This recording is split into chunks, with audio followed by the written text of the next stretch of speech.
અંતે Porbandar chamber of કોમર્સનો ફેસલો આવ્યો. Ahmedabad charity કમિશનરે આપ્યો સૌથી મોટો ચુકાદો.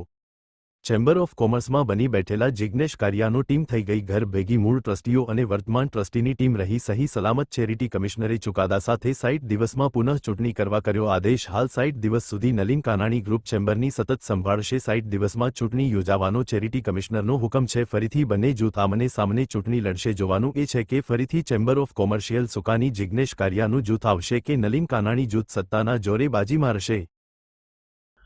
આપ સૌ જાણો છો એમ 2024માં કારોબારી ચૂંટણી સમિતિમાં અમે 10 સક્ષમ મિત્રોએ ઉમેદવારી નોંધાવેલી હતી.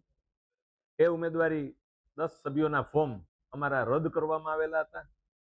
એ રદ થયેલા ફોર્મની સામે અમે Porbandar chamber of commerce and industries charity કમિશનમાં નોંધાયેલ ટ્રસ્ટ તરીકે જે માન્યતા છે એના અનુસંધાને અમે એ જે ફોર્મ રદ થયા હતા એની સામે દાદ માગી હતી, અપીલ કરી હતી. આવા કુલ 5 કેસ હતા, પરંતુ આ જે ચૂંટણીનો અમારા ઉમેદવારી પત્રો રદ થયા છે એ કેસનો ચુકાદો આજરોજ આવ્યો છે. આ ચુકાદામાં જે 10 મિત્રોના ફોર્મ રદ થયા હતા, કિન્નાખોરીપૂર્વક રદ કરવામાં આવેલા ફોર્મ અને જે ચૂંટણી સમિતિ હતી ગેરકાયદેસર ચૂંટણી સમિતિ અને સાથે સાથે જે વહીવટકર્તાઓ હતા ઓફિસ બેરર્સના, આ બધા જ મિત્રો સામે અમે કાર્યવાહી કરેલી હતી, અરજી કરેલી હતી.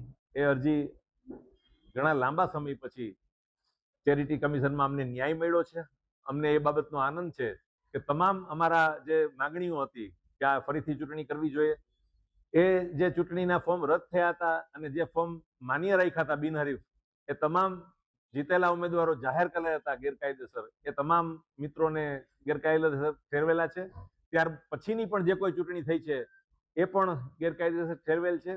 અને આજ રોજ એ ચૂંટણીમાં જે અમે અરજદારો 10 મિત્રોએ સાથે અરજી કરેલી હતી, એમાંથી જે 5 મિત્રો ટ્રસ્ટી તરીકે છે, જેમાં હું, નલિન કાનાણી, રાજુભાઈ બુદ્દેવ, સુભાષભાઈ ઠકરાર, ભાવિનભાઈ કારિયા, આ તમામ મિત્રો સહિતના જે ચોપડે પીટીઆરના નોંધાયેલા ટ્રસ્ટી છે, એમને આ વહીવટ કરવાની ચેરિટી કમિશનરે જોગવાઈ કરેલી છે. આજના ચુકાદામાં 45 દિવસ સુધી આ બધી વ્યવસ્થા કરી અને 60 દિવસમાં અમારે ચૂંટણીનું આયોજન કરવાનું છે.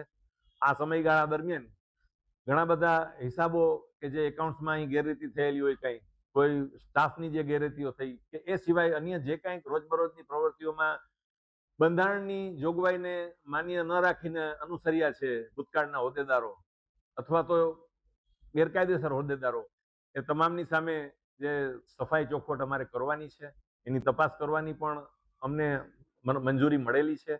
આ દિશામાં પણ અમે આગળ વધીશું. જે કંઈ ક્ષતિ હશે એ વ્યવસ્થિત રીતે સુધારવામાં આવશે. વેપારીઓના પ્રશ્નો આગામી દિવસોમાં બધા જ વ્યવસ્થિત રીતે એક પછી એક હાથ ઉપર લેવામાં આવશે.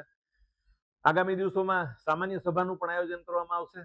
એ સભામાં આગામી દિવસોમાં 60 દિવસની અંદર જે ચૂંટણી કરવાની છે, એ ચૂંટણી કરવા માટે તટસ્થ અધ્યક્ષની અને એમની સમિતિની પણ રચના કરવામાં આવશે. આ બધી જ વહીવટ કરવાની જવાબદારી જે આ 10 અરજદારો પૈકીના ટ્રસ્ટીઓ જે છે એમણે કરવાની છે. એમાં કોઈની દખલગીરી માન્ય રહેવામાં આવશે નહીં.